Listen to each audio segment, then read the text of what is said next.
अलवर में पूर्व विधायक ज्ञानदेव आहूजा द्वारा कांग्रेस और कांग्रेस नेताओं को लेकर दिए गए बयान और एक मंदिर को अपवित्र हो जाने की बात कहते हुए गंगाजल से उसे शुद्ध किए जाने वाले कार्य की कांग्रेस जमकर निंदा कर रही है।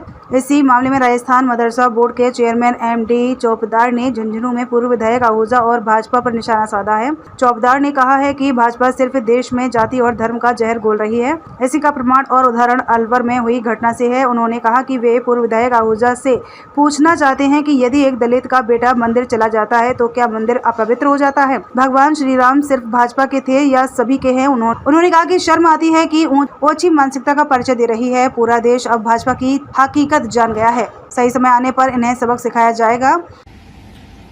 भारतीय जनता पार्टी राजस्थान के एक नेता ज्ञानदेव आहूजा जी ने एक बयान दिया है कि कांग्रेस के नेताओं के जाने से मंदिर अपवित्र हो गया। कल हमारे नेता प्रतिपक्ष और राजस्थान के दलित समाज के बड़े चेहरे और कांग्रेस के कद्दावर नेता श्री टीकाराम जी जूली और हमारे अन्य जनप्रतिनिधि कल मंदिर में गए थे और मंदिर में जाकर उन्होंने पूजा अर्चना की और भगवान से अरदास की। रामनवमी का दिन था और मंदिर में सभी लोग जा सकते हैं। भगवान राम का मंदिर है, मर्यादा पुरुषोत्तम राम का मंदिर है और राम मंदिर में सभी जा सकते हैं। क्या दलित बिरादरी का बेटा जाने से मंदिर अपवित्र हो जाता है? इस तरह की नफरत, इस तरह की बयानबाजी, इस तरह के जहर घोलने वाले हिंदू, मुसलमान, दलित, जनरल, ऊंचा नीचा, आखिर आप कब तक करते रहेंगे? पूरे देश में आप लोगों ने कभी औरंगजेब की बात, कभी मंदिर की बात, कभी मस्जिद की बात, कभी वक्फ बोर्ड के बिल की बात, कभी कुछ। आखिर इतनी नफरत लाते कहां से हो आप? बड़े दुख की बात है कि राजस्थान के कद्दावर कांग्रेस के नेता और दलितों की शान है वो टीकाराम जूली, जो अलवर के लाडले भी हैं, आप उनके लिए ये कहते हैं कि वो मंदिर जाने से मंदिर अपवित्र हो गया और आप जाके पवित्र करेंगे उन्हें गंगा जल से। बड़े दुख की बात है। इस तरह के ज्ञानदेव जी बयान देना बंद करें और ये देश में शांति और भाईचारा रहने दें आप। इधर अलवर में भाजपा के पूर्व विधायक ज्ञानदेव आहूजा द्वारा एक मंदिर में प्रतिपक्ष नेता टीकाराम जूली के आने के बाद किए गए गंगाजल से शुद्धिकरण और फिर कांग्रेस को लेकर दिए गए बयान का विरोध थमने का नाम नहीं ले रहा है। आज प्रदेश कांग्रेस कमेटी के अध्यक्ष गोविंद सिंह डोटासरा के आह्वान पर झुंझुनू कलेक्ट्रेट पर कांग्रेस ने प्रदर्शन किया। कांग्रेस जिलाध्यक्ष दिनेश सुंडा के नेतृत्व में कांग्रेस नेताओं और कार्यकर्ताओं ने भाजपा के खिलाफ जमकर नारेबाजी की और प्रदेश की कथित पर्ची सरकार का पुतला फूंका। इस मौके पर कांग्रेस जिलाध्यक्ष दिनेश सुंडा ने कहा कि प्रदेश के दलितों का एक प्रमुख चेहरा और प्रतिपक्ष नेता टीकाराम जूली के एक मंदिर जाने पर जो ज्ञानदेव आहूजा के गंगाजल से शुद्धिकरण का नाटक किया और बयान दिया है, उसकी पूरे देश में निंदा हो रही है। उन्होंने कहा कि भाजपा दलितों को द्वेष की भावना से देखती है। पहले उनके नेता अमित शाह ने बाबा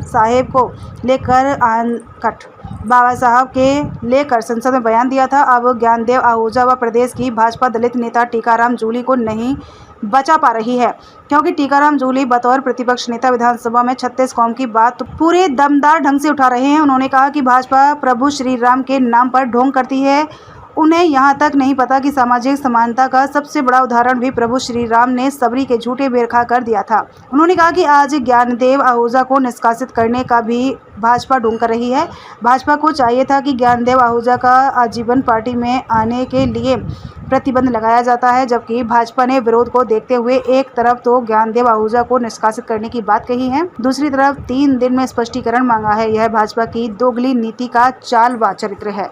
देखिए, आज कांग्रेस ने जो ये पर्ची सरकार है, उस पर्ची सरकार का पुतला जलाया है, क्योंकि आपको पता है कि जिस तरीके से आज हमारे टीकाराम जी जूली जो नेता प्रतिपक्ष हैं, जिस तरीके से जनता के 36 कौम की जनता की आवाज लगातार सदन में सिस्टमेटिक ढंग से उठाते हैं, सबका मान सम्मान करते हैं और भारतीय जनता पार्टी के जो लोग हैं वो सब बेलोगाम हो रखे हैं। आपने देखा कि पिछले दिनों अमित शाह जी ने भी बाबा साहब अम्बेडकर का, जिन्होंने 36 कौम के लोगों को बराबर का समान अधिकार दिया और संविधान में हमें हर तरीके के अधिकार दिए, और उनको छिन भिन करने का ये लोग काम कर रहे हैं। आजकल इनके जो पूर्व एमएलए हैं या जो इनके जो भी नेता हैं, ज्ञानदेव आहूजा जी ने जिस तरीके का उन्होंने प्रदर्शन किया आज 21वीं सदी में, और ये भगवान राम की बात कर रहे हैं। भगवान राम के मैं कह रहा हूं चरित्र की तो ये कल्पना भी नहीं कर सकते कि उस जमाने में माता सबरी के झूठे बेर रामचंद्र जी ने खाए थे उससे बड़ा कोई उदाहरण नहीं हो सकता। और आज ये 21वीं सदी में एक दलित नेता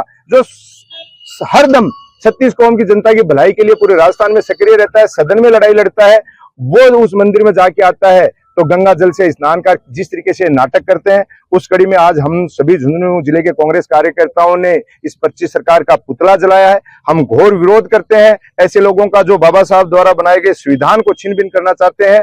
अगर ये बात करें तो जो जनता महंगाई की मार से त्रस्त है, आज इन्होंने कितना बड़ा घोटाला कर दिया आपके सामने।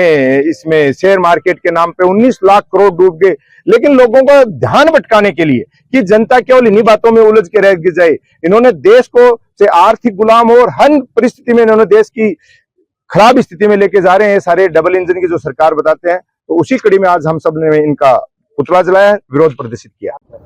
देखिए मेरी बात सुनिए, ये इन लोगों का जब कल रात से हमारे पीसीसी प्रेसिडेंट गोविंद सिंह डोटासरा जी के नेतृत्व में एक आह्वान किया गया रात को 10 बजे कि कल सभी जिला मुख्यालयों पे इनका पुतला जलाएंगे और घोर विरोध करेंगे, और आने वाले दिनों में हम ब्लॉक लेवल पे, मंडल लेवल पे, गांव ढाणियों में जाके इनका विरोध करेंगे, इनके नेताओं को घुसने नहीं देंगे। आपको पता है, चाहे दलित वर्ग हो चाहे किसान वर्ग हो, एक दूसरे के साथ हम लोग ग्रामीण क्षेत्र में और शहरी क्षेत्र में रहते हैं। इनको पता है अगर ये सब लोग एकजुट हो गए तो आपको गांव ढाणियों में घुसने दिया जाएगा। तो इन्होंने केवल पल्ला झाड़ा है उसको निष्कासन करने का, उससे तो 3 दिन का इन्होंने स्पष्टीकरण मांगा है। किस बात का स्पष्टीकरण? जब वीडियो वायरल हो गया, इनको तो सख्त कार्रवाई करनी चाहिए थी कि इस व्यक्ति को इस पार्टी में कभी भी वापस न तो सदस्यता मिलेगी न किसी प्रकार का चुनाव ये और इसके परिवार का लोग लड़ पाएगा, ऐसा आदेश जारी करना चाहिए था। उससे तो 3 दिन का स्पष्टीकरण मांगा है। और आपको पता है भारतीय जनता पार्टी के लोग केवल ऐसे लोगों को 3-4 दिन का दे के नोटिस, शॉर्ट नोटिस, जनता के विरोध को देखते हुए फिर उस बात को दबा जाते हैं।